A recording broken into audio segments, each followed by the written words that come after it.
Hello, everyone. Welcome to Foresight's Biotech Group. And today we have Roman Bauer with us, and he'll be talking about putting your eggs in the right baskets. I know we had a previous Foresight presentation, which I was also revisiting, about putting your eggs in multiple baskets, but today we'll learn how to put them in the right baskets. So thank you so much for joining us, Roman. Super excited for today. Great.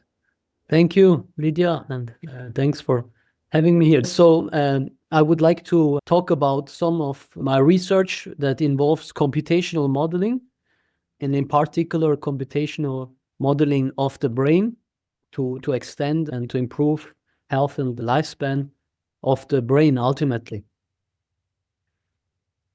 And before I go into the applications, I would just like to clarify what computational modeling is and what it means. So essentially, we start with a certain system, which can be the brain, for instance. I'm very interested in the brain, but can be also any organ, or can be a part of the skin, or any other system that we want to study. And then we have to configure a model, a computational model, based on knowledge that we may have already. And we can, of course, also leverage data that we have from the system in order to create a model. And afterwards, we will then validate this model. And there are different ways of how we can validate. So this is something very context dependent.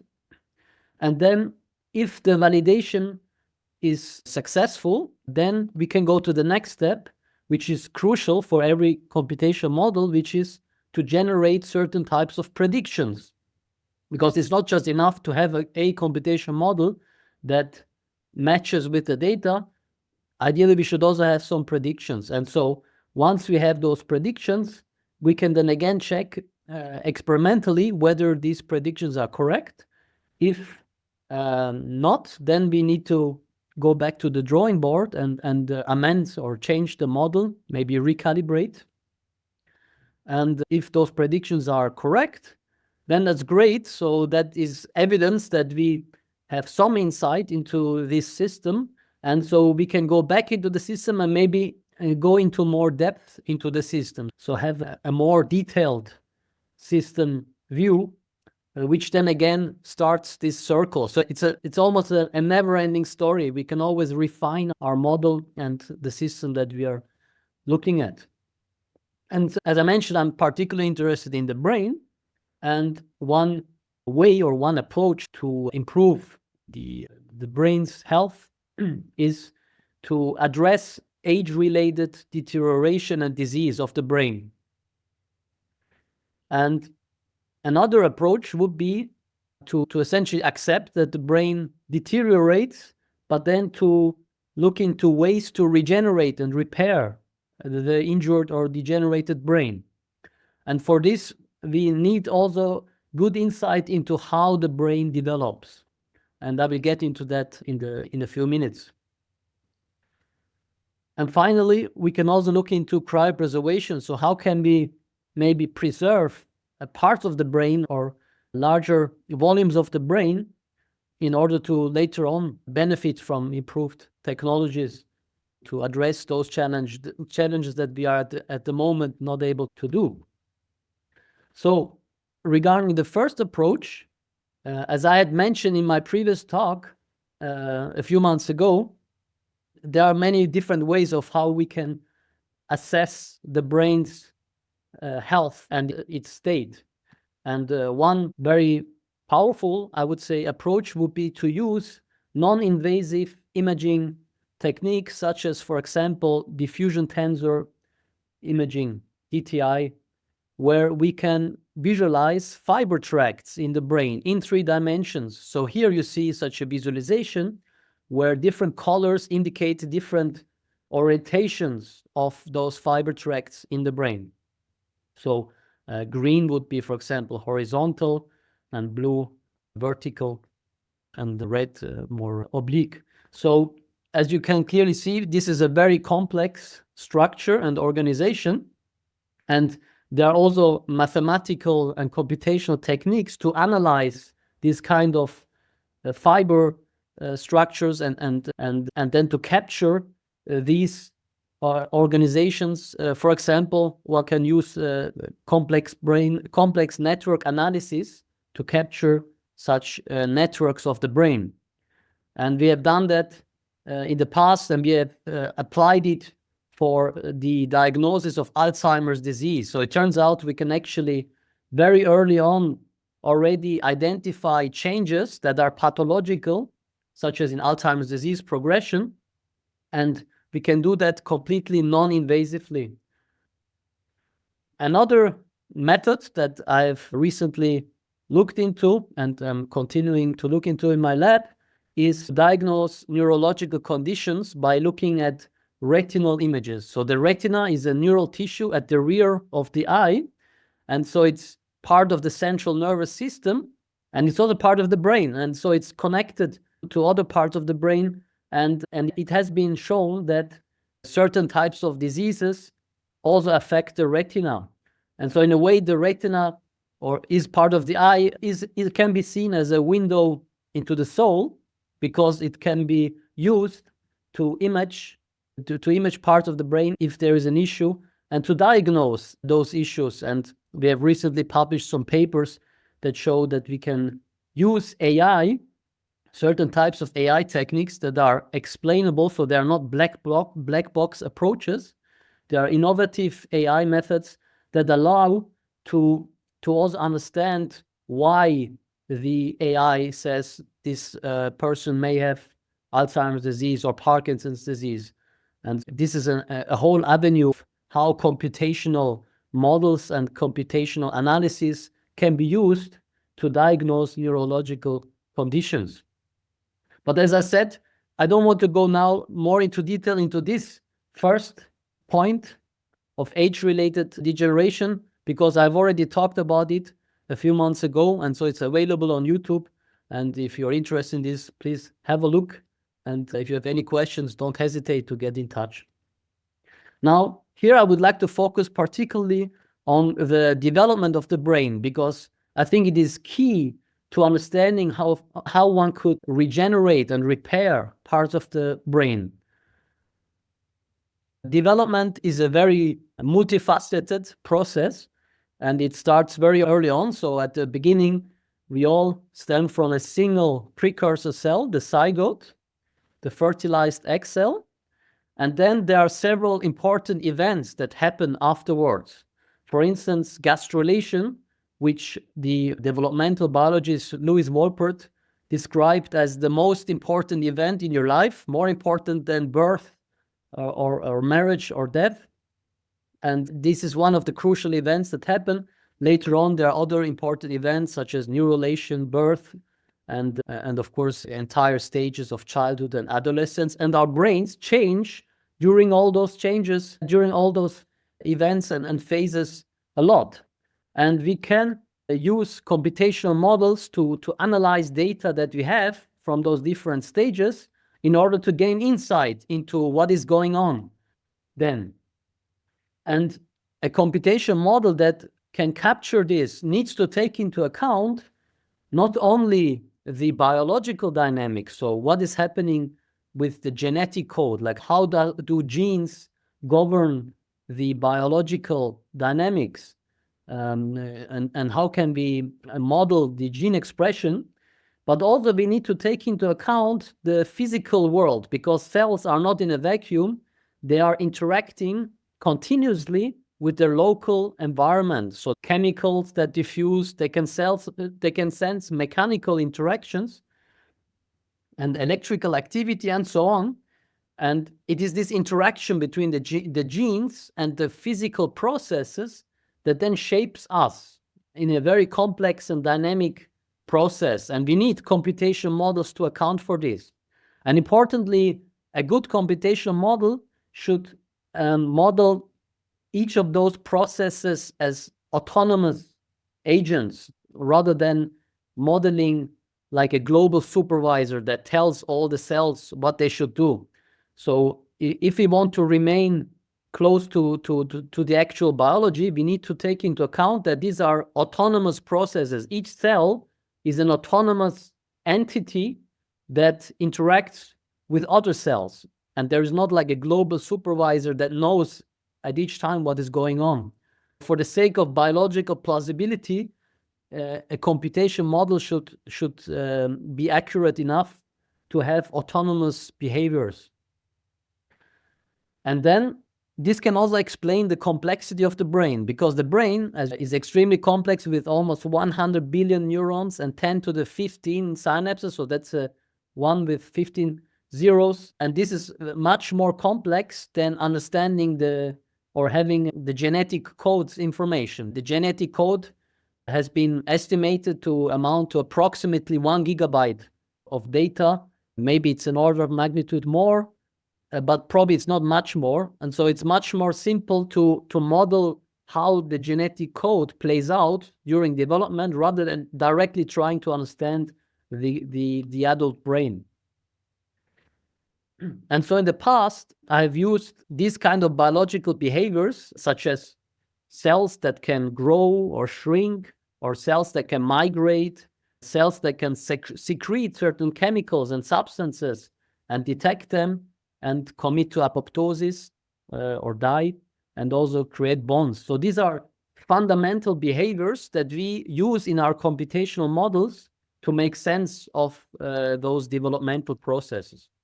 So I would like to now give you one example where we successfully applied this computational approach, which is called agent-based modeling. So agent-based modeling is a computational approach that accepts that each element is an autonomous agent. That's why it's called agent-based computational modeling. And we were interested in the question of how the cortex is the part of the brain that does most of the cognitive processes and planning processes. And so we were interested why the structure of the cortex has this layered architecture. So the cortex very consistently across a lot of different species has a layered architecture with different cell types in different layers. And this is very consistent, as I said, but the difference is that sometimes the layers are thicker in some species than in others. So there are sometimes more cells in certain species and less cells in other species.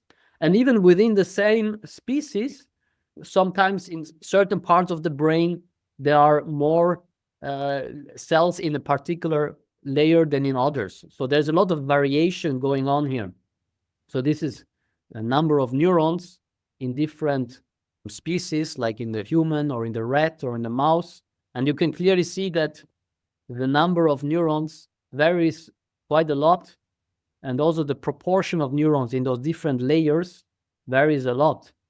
And so one question that arises is, can we generate a model that can explain how such variation happens? Because it is quite astonishing that we have so much change across different brain areas and different species. So any computation model that can explain the development of the cortex and its layered structure should also be able to explain this variation across different species and brain areas.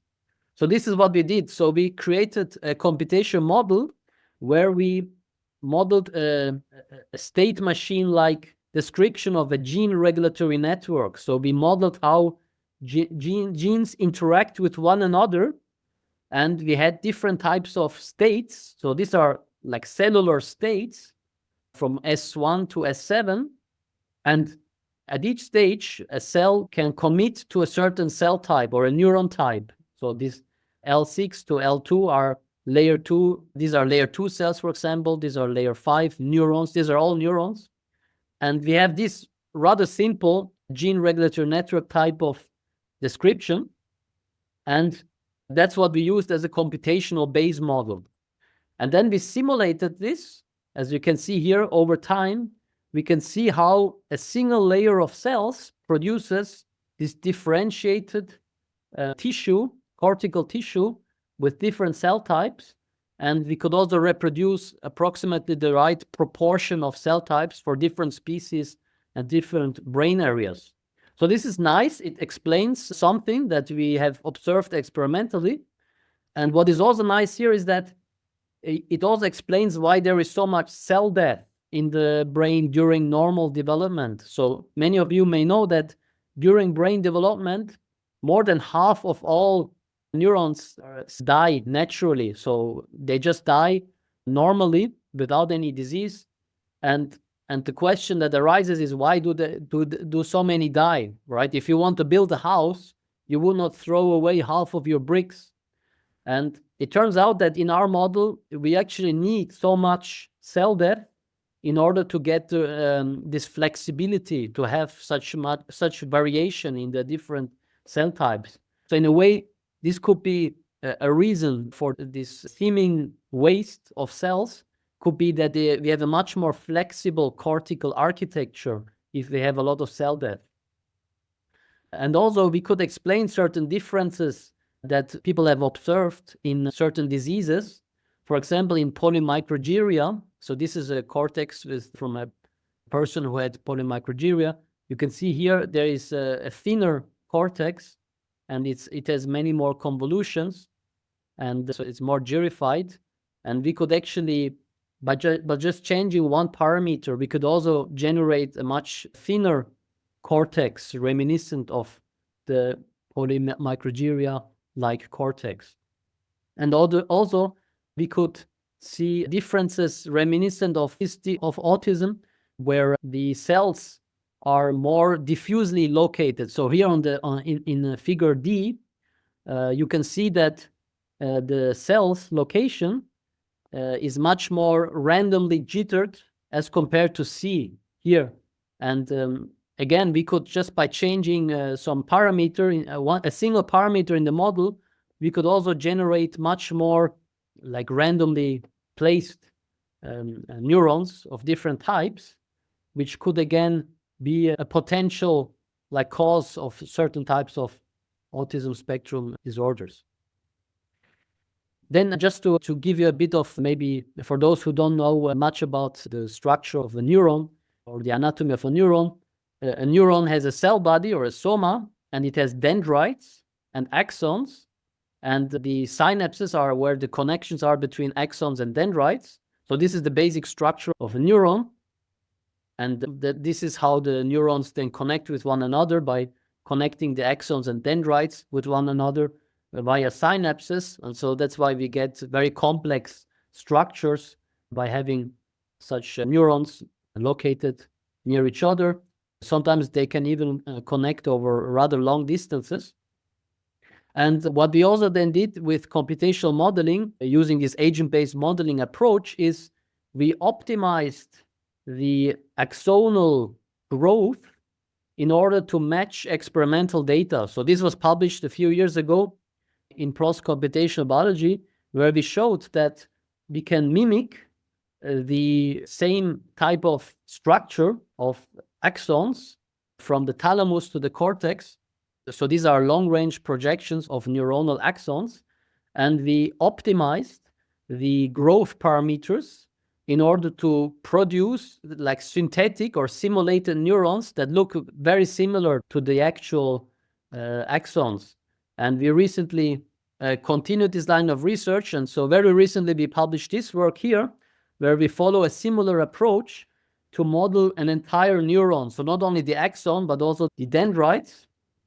And here you see here on the left-hand side how computationally we modeled this. So we had compartmental models for the axons and dendrites. And so each of those segments is an autonomous agent, so to say. So each segment only knows about its own processes, and it knows about what is going on in the neighborhood, but it doesn't know anything else. And so we could simulate, using this agent-based approach, neurons that look very similar as experimental neurons. So here on the right-hand side, you see an experimental neuron, and here on the left-hand side, you see a simulated neuron. And as you can see, they look very similar to one another. And we did that using a Bayesian type of optimization approach. So we used some advanced mathematical optimization in order to find or to identify growth parameters that match with the outcome of the neuron that we wanted to measure. So we can essentially now tell the simulator, look, this is the type of neuron that I would like you to generate, and then it can optimize them automatically in order to create a model for how this neuron may grow during actual development. Here you see a simulation where we modeled network growth of many neurons. You can see here that the complexity is really, of course, vast, right? It's very difficult to understand what exactly is going on, even though the growth rules are very simple. So this is an example for a simulation that shows that even though the basic rules of growth may be very simple, we get very complex neuronal networks out of those simulations. And in this paper that was published a long time ago, we actually showed we can also generate connectivity, like synaptic connectivity, that matches the connectivity in the cat visual cortex. And then we could also show some function that behaves as we would expect it to behave, and some computational outputs from those networks that were grown in simulation and that we think are similarly organized as the actual cortical networks of the cat. And more recently, a student of mine, Mr. Umar Abu Bakar, he's looking into further progressing this kind of modeling. And you can see here a simulation where he simulated how not only the layers of the cortex develop from those initial pool, undifferentiated stem cells, but then he also simulates how the axons and dendrites grow out and how they form synapses. And we are now at the stage where we can actually reproduce including excitatory and inhibitory neurons in the different layers that matches with experimental data. And of course, this requires a lot of computational performance because we have here hundreds of thousands of elements that can interact with one another. And so this is, I think, quite a nice demonstration that we can push the limits of high-performance computing to produce highly realistic cortical simulations, developmental simulations. Here is another example where we had even more neurons that grow in this fashion. So in this case, I think we had several millions of segments of neurons, and you can see here how they grow, and they also interact with one another. And so ultimately, we would really like to simulate large volumes of the brain, maybe ultimately an entire brain, in this developmental fashion, just by modeling how do the genes govern the growth rules, because that's much easier than from scratch creating the entire complexity, right? It's very difficult to just guess, to have an initial guess of a plausible brain anatomy. It's much easier to start with a single cell that then reproduces an entire brain. Now, with regard to the computational demands, as I said, this has been very challenging because it requires not only a lot of hardware resources, but also from a software perspective, it is rather challenging.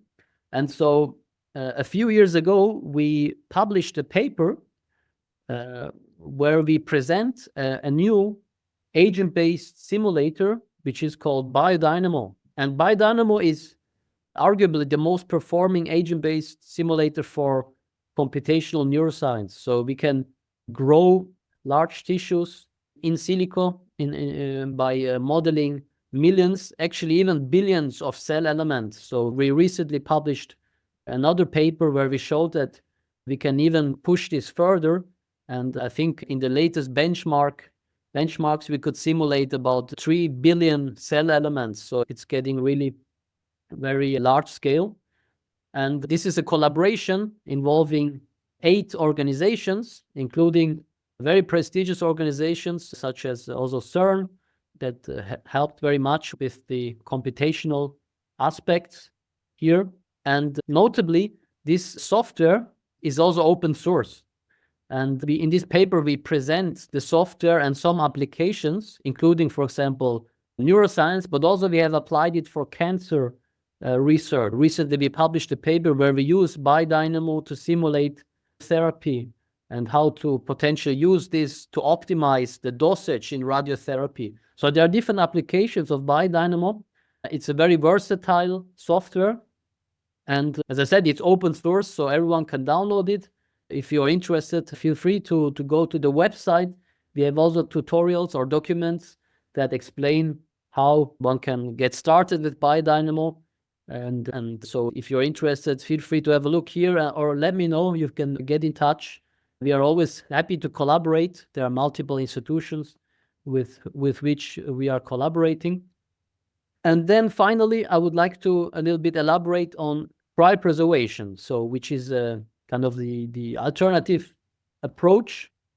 And cryopreservation is a very complex problem as well, because in cryopreservation, there are many variables that need to be optimized. And for instance, when we cool down a tissue, then we need to decide on certain parameters, like how fast do we cool down?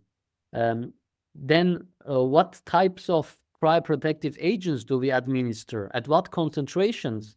When do we administer those cryoprotective agents? Do we administer them in a staged approach protocol, or do we administer them all at once?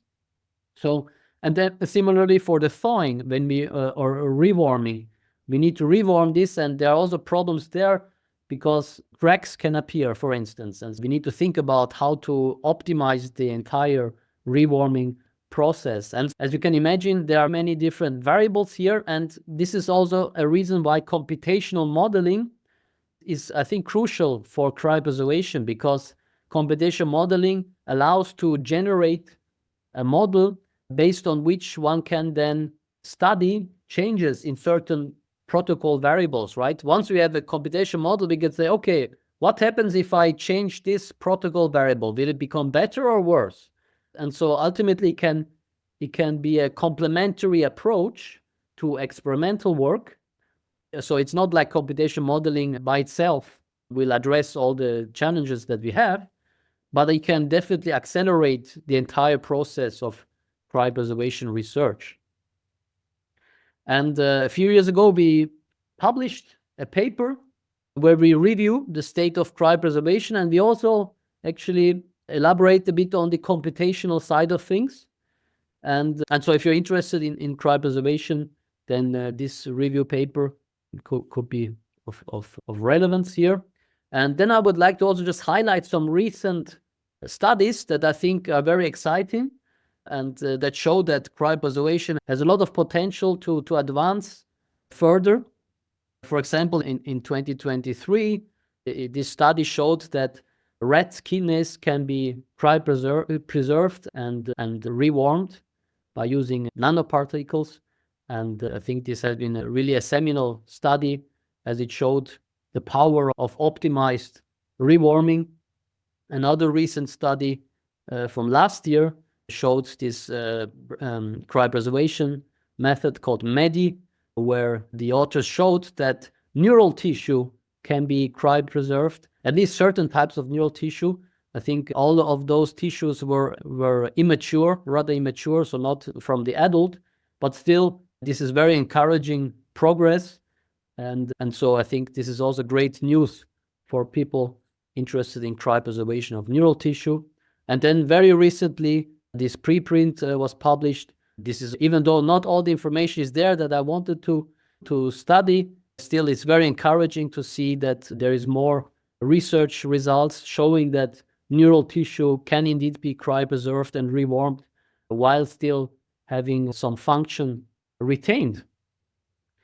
And this brings me to another recent endeavor of mine with collaborators, where we co-founded a company called Oxford Cryotechnology. And this is a UK-based company that we co-founded with Professor João Pedro de Magalhães and Dr. Emil Kenziora. And Pedro is an expert on AI for computational biology. So we have complementary expertise along those lines. And so the idea is essentially that we leverage AI and machine learning and computational modeling based on some experimental data in order to gain insight in how to optimize cryoprotective agents, how to generate new types of cryoprotective agents and toxicity neutralizers in order to improve the entire cryopreservation process. And so this is still fairly recent, and we are actively fundraising for Oxford Cryotechnology.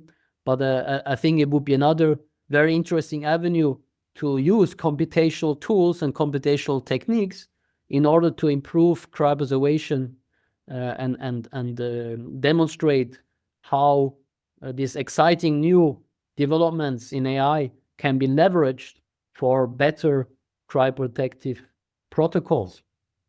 So to conclude, I would like to just say that aging and dementia currently receives a lot of attention and funding. And of course, there's a lot of progress going on, but it is only one of those three baskets that I mentioned in the title. And the second basket of regeneration is something that requires an in-depth understanding of how those brain circuits develop, right? We need to understand how naturally those circuits develop if we want to come up with new treatments based on stem cells, for instance, so that those stem cells can integrate into the degenerated neural tissue. Because if we don't understand that, we cannot really ensure that the proper conditions are given, right? We cannot just assume that by injecting some stem cells into the brain, that they will exactly go to the right position where the injured cells are, and they will exactly grow their neurites in such a way that they can process the information that the injured neurons are doing, right? That would be, I think, not very smart. So we really need to understand better how those circuits develop and how they self-organize,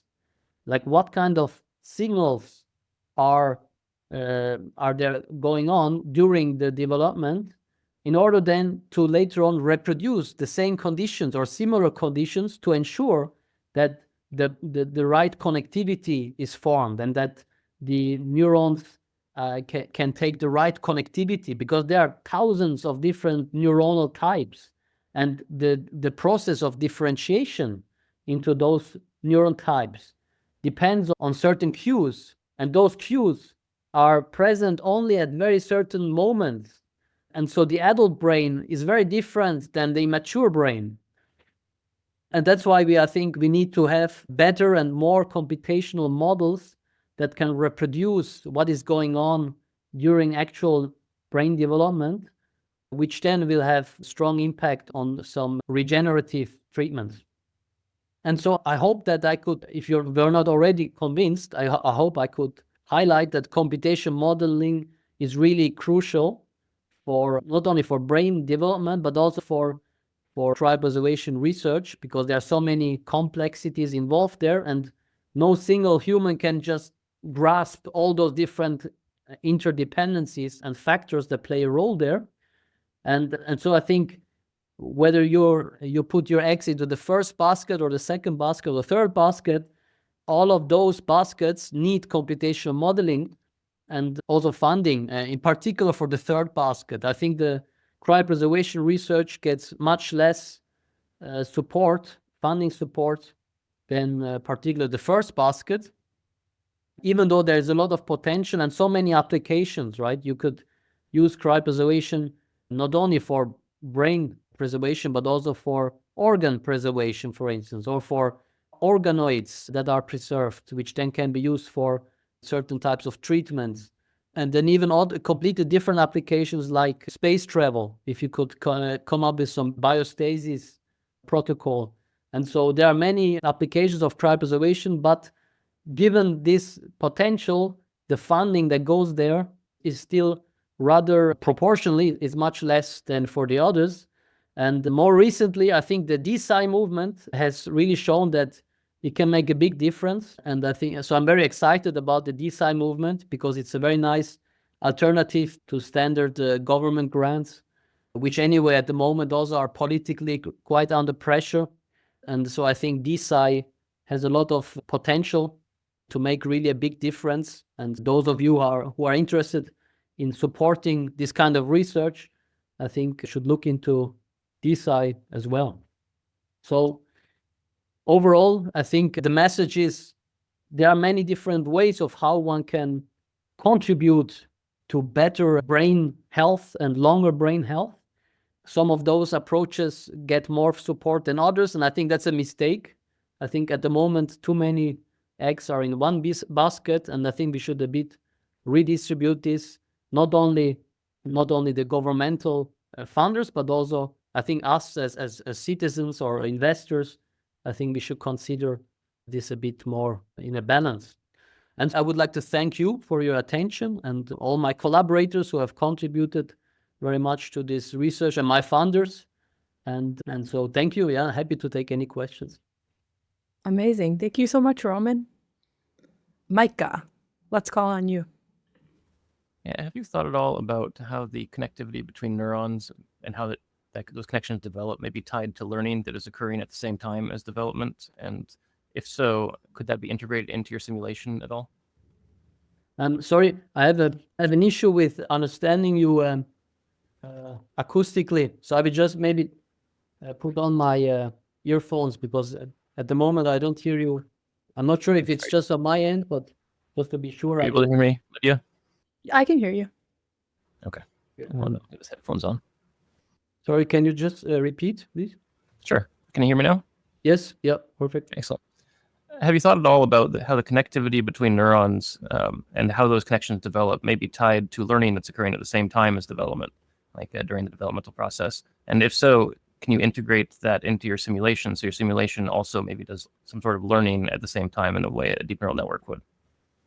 Yes, very good question. So we know that actually during development, neurons don't grow out just agnostically and create synapses, but there is a lot of interactions in terms of electrical activity that then shapes the anatomy as well. So it's a bidirectional interaction. It's like the neurons, they grow, they create synapses, and then based on the synaptic coherence and correlation, some branches may retract if there's not a lot of correlation, and they may grow out to other areas. So there's a lot of impact of electrical activity, spontaneous activity, as well as structured activity. For instance, in the brain, during early brain development, there are retinal waves which provide structured spontaneous activity to the brain, which helps refine the connections and for example, also create certain types of topographical maps. We published papers where we address this. Just last year, actually, we published a paper on adaptive rewiring together with my collaborator, Professor Kees van Leuven at KU Leuven, where we showed that this type of adaptive rewiring may play a role, for example, in the retina, because the retina has very non-random connectivity, and we think that electrical activity may play a big role in shaping the right type of connectivity. Yes, we are looking into this, but there's a lot of things to be discovered there. It's a very exciting research direction, but we don't know so much about it. So I think there's a lot of gaps to be filled there. Do you have any thoughts on how you might integrate that into your simulation once we have better understanding of it? Like, so you could simulate that kind of that the electrical connection at the same time as the rest of the development. Yes, yeah, that's not a good question. I'm a proud recipient of a grant from Foresight, and we recently got a PhD student through this support, and I'm very grateful for this support from Foresight. And this student, that's exactly this student's objective, so to say, is to integrate Biodynamo, so the software that I presented to you before, with electrical activity simulation. At the moment, we're thinking of integrating it with NEST, but we will see of how that goes. So NEST is a spiking neural network simulator. And so the goal would be to be able to read out the electrical activity from NEST and incorporate it into Biodynamo so that the outgrowth becomes activity dependent. I've actually done a little bit of work during my own PhD along those lines. And so we are not starting from scratch, but here we would really focus the entire kind of PhD on this. Awesome. Look forward to seeing the results. Thank you. Are there any other questions? I guess I have a question. I think this is like a very a small question, but you mentioned earlier in your talk, you had this developmental infographic and you said this is like the most important part of human development. Do you remember what I'm talking about? Yes. Yeah. I'm super curious to learn a little bit more about that. Yes. Yeah. Yes. I can go back to that slide.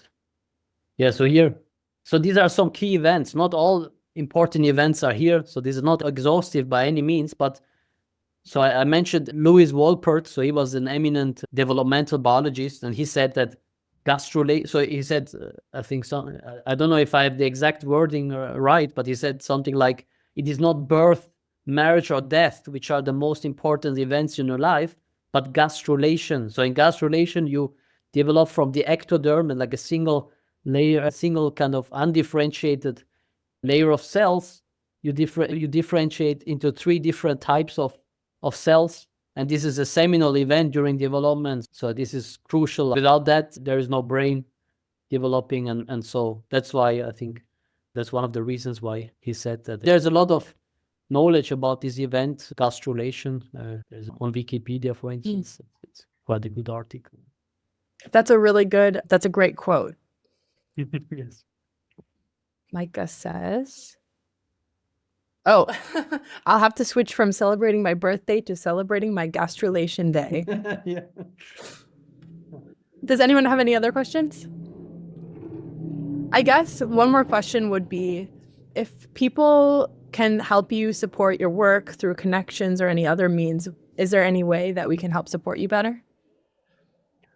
Yeah, absolutely. So I guess it depends on who you are, how you could support us. There are many different ways. So just feel free to get in touch. It's easy to find my email address. You can email me by looking up my Surrey University affiliated email address, and I'm happy to chat.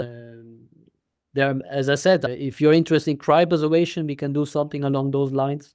Or if you're interested in this kind of brain simulation, whole brain simulation, there's a lot of things we need to do still. For instance, we need to be able to leverage cloud computing. If you really want to scale up this to an entire brain, human scale brain, we need to be able to leverage many nodes of computers that in a distributed fashion simulate such brain circuits and the brain tissues. At the moment, we can use high performance computers, but only one node because it shares the same memory.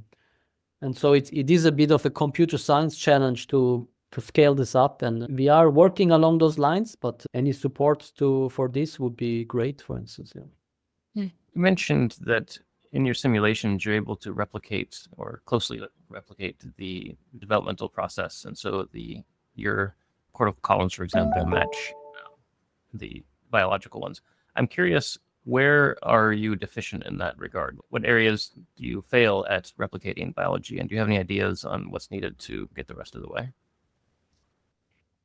Yeah, that's a good question. But we have, at the moment, we are at the stage where we can generate more or less the right type of overall synaptic connectivity. So between layers, between the cortical layers and also within cortical layers.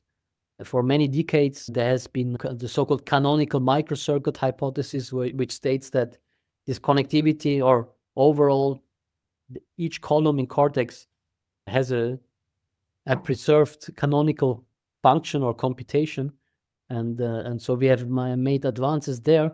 But at the moment, for instance, what you said before about the interaction with the electrical activity, I think this is currently the main challenge, because at the moment in those circuits, we don't have this feedback loop from electrical activity to shape the anatomy.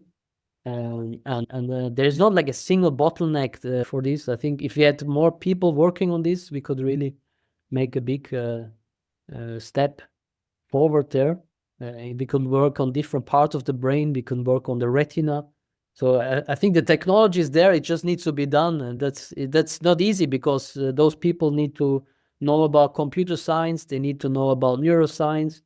They need to know about certain mathematical concepts. So this is a highly specific skill set that researchers in this domain need, and it's not easy to find those people. Any kind of collaborations would be appreciated here. Would it be accurate to say that from your point of view, it's basically just an engineering problem at this point, no longer really a research problem? We just need to do the work and put engineering hours into building it? Or do you think there's still some fundamental research questions that we need to answer before we can go forth and build? So I think at this stage, the challenge is not a research problem, it's an engineering problem, as you said, because we have the hypothesis. We know what we need to achieve, essentially. We have the target. However, once we reach that target, we don't really know whether we will get everything we expect. So at the moment, I agree with you, it is an engineering problem, but that doesn't mean that we have solved things. For sure not. I'm sure that there's still a lot of discoveries that we need to do. We don't really know, for example, how the many feedback projections in the brain. So current AI use feed-forward deep neural networks, right? But that's very different from the brain. So in the brain you have, first you don't have hundreds of layers. It's much more shallow than that. And then you have much more feedback connections. So from higher order areas back to lower areas, which probably has something to do with attention that can guide sensory processing and can affect sensory processing. But we don't really have a complete functioning working model of this, and then have not tested this. So there's a lot of discoveries we need to do in improving our understanding of how the brain actually works. And I think that's why we need actually to follow this developmental approach. Many other people have tried to model more human-like human brain architectures, and they haven't really delivered highly performing AI in this approach. So current AI is highly performing, but it's very different from the actual human brain. It's a very different type of intelligence, in my opinion. And I think there is a lot of research to be done after this first engineering step has been done. Yeah, all good engineering problems lead to research problems. Yeah. If anyone doesn't have any more questions, I think we can say goodbye. Thank you so much, Roman, for joining us, and totally fascinating talk. And yeah, we'll see you all next month. So have a great rest of your day.